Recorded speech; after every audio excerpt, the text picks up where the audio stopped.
first time in the 1920 election to help elect President Warren G. Harding. That's after Wilson's time.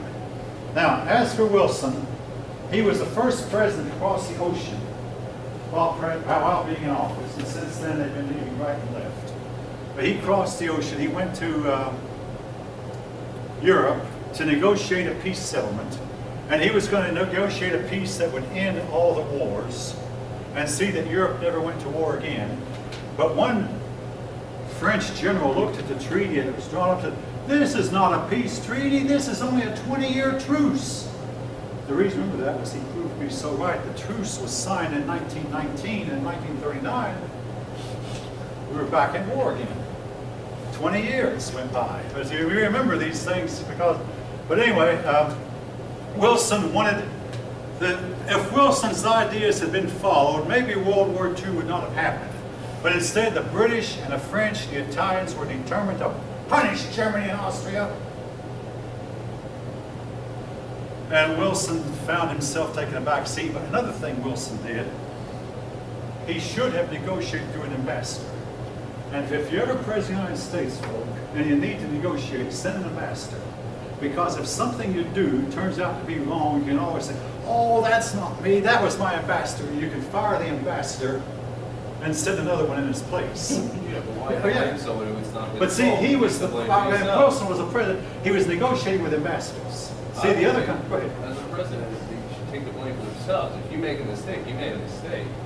Well, Like, stuff happens. Like, but see, once he had done something that was unpopular, I mean, it wasn't a mistake, but he would do things that might have been right or unpopular. And again, I still say he should have sent an ambassador like the other nation did.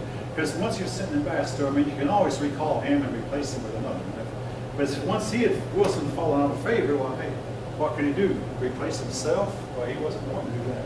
But he made another mistake too. When he went, he only carried Democrats with him. And if he would have carried at least a few Republicans, he could have made his peace efforts a bipartisan effort. He didn't. He got up some ideas called 14 points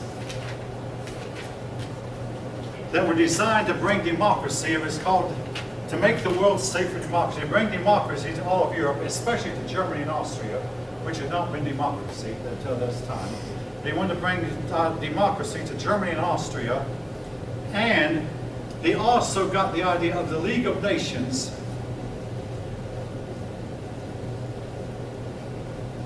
Now I'm going to have to close real quickly, but there's a few things I really want to get said. The League of Nations, the United States did not join. And the reason was when these treaties have to be approved, that's in the Constitution. 2/3 of the Senate had to approve of it for the United States to join. Well, the Senate said, hey, we'll sign it and we'll vote for it if you'll let us have oversight of it. In other words, you, the president, can negotiate it, but the Senate has to approve of everything the president does. Well, said, no, I want to be able to freely negotiate and do everything I want without your approval. And because Wilson was stubborn as my dad said, stubborn as an old mule, he would not yield a bit, and therefore the Senate said, okay, well, we're not going to sign it. So the United States never joined the League of Nations. Now, Wilson went around the country trying to draw up support, and Wilson stopped and went, hey, Mr. President, you're working too hard, you're working too hard. Wilson paid no attention. He was determined to get his league passed. Next thing you know, he was suffering a debilitating stroke from which he never recovered. The stroke made him bedridden, and this was something that led us to eventually pass the 25th Amendment. Today, the Vice President would have the power to act. Now, we had a vice president, but the vice president knew that Wilson was on his bed, completely mentally out of it. Didn't know where he was even. And he refused, the vice president refused to act. He said, people say to me, well, who are you or why are you acting? So the vice president sat back and wouldn't act. So guess what? Woodrow Wilson's new wife took over. Unknown to most of us, we had a woman president. She would forge her husband's signature and sign bills into law. I don't know how many generals she ordered around. you can't do that today. You have so many No, today cameras she would not get away with that. But see, his illness was kept a super secret. It was easy to do it back then. Because Yeah, no it was cameras, different. No videos, no. It was different all back we then. said. But see, he was kept super secret. And even when he was finally able to get up, he was only able to work an hour a day. But one time he tried to hold a cabinet meeting. So he had the cabinet in his room, and his wife was listening through a partly ajar door. and her husband, the president, started rambling incoherently, while his wife burst into the room and told the cabinet, all of you, be quiet about this, just go home and keep your mouth shut. Took over and even told the Secretary of Defense what basically took over, sent them all home, and grabbed her husband and whisked him out of the room. This, I mean, she was basically running the. So unofficially, we've had a female president. We had a female president at the time, Unofficially.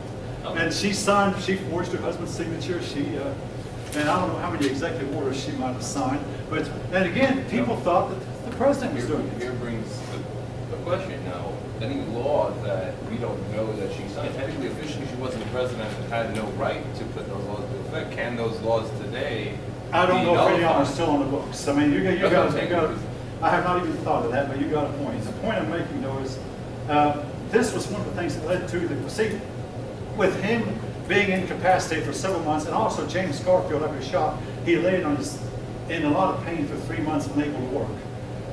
Today, if a team of 5 doctors declare the president unable to work, the vice president automatically takes over. And when Ronald Reagan was shot, the vice president was on a trip. They called the vice president back to Washington quickly, and the vice president took over. So Ronald Reagan recovered enough to resume it. But that's the one time the 25th Amendment has been put into operation. Vice President Bush, who was Reagan's vice, was called into Washington, and until the vice president arrived, the chief of staff took charge until Bush. But they called, hey, you got to come back to Washington right now. The president's been shot. Both the vice president and the president are incapacitated. Okay, good question. It goes through. Go ahead. I'll forget, I can't. It goes through the Speaker of the House, then the President Pro Tem of the Senate, and then it goes through the Cabinet. In other words, the Secretary of State first, and I believe Secretary of Defense. And they have an order. There's a presidential succession law in 1947 that stipulates. So the Vice President, if he can't function, it goes to the Speaker What of the happened? House. Everybody in Congress and everybody doesn't. Okay, I don't Takes know. over. I don't know. Hey, there is a They go rumor back to the now. vice president. There is a rumor that there's a secret government in place. The Illuminati, okay. There's a rumor. All right. Anyway, Wilson, like I say, he never was fully functional after that. The United States did not join. The League of Nations eventually gave way to the United Nations, and which Donald Trump is trying to get us out of. All right. Okay, now the next test, so that there hopefully won't be any confusion. Let's see, there's only 5 of it. Yes. I just have a random question. Harriet Beecher Stowe wrote Uncle Tom's Cabin. Uncle Tom's Cabin. Does that have anything to do with Is that what? does she relate to the Beecher guy that they call it Beecher's Bible? No, different person. Different. I'm pretty certain that there's no real kinship there. Okay. All right, now next time, let's see, we started with chapter 9, 19, 20, 21, and 22.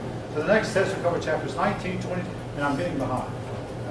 But again, Mario Bennigan, my boss here, told me to know, because he teaches the same course, and when he taught, he got to 1968, which means he left out Watergate, he left out Jimmy Carter, he left out Ronald Reagan, he left out, everything. That's not the whole end of the story. The whole end of the story, yeah, he left out. Is it But he got, next week? Or there's a test there's a test today. Now, somebody told me that there was no test next week. Let me check the syllabus really fast.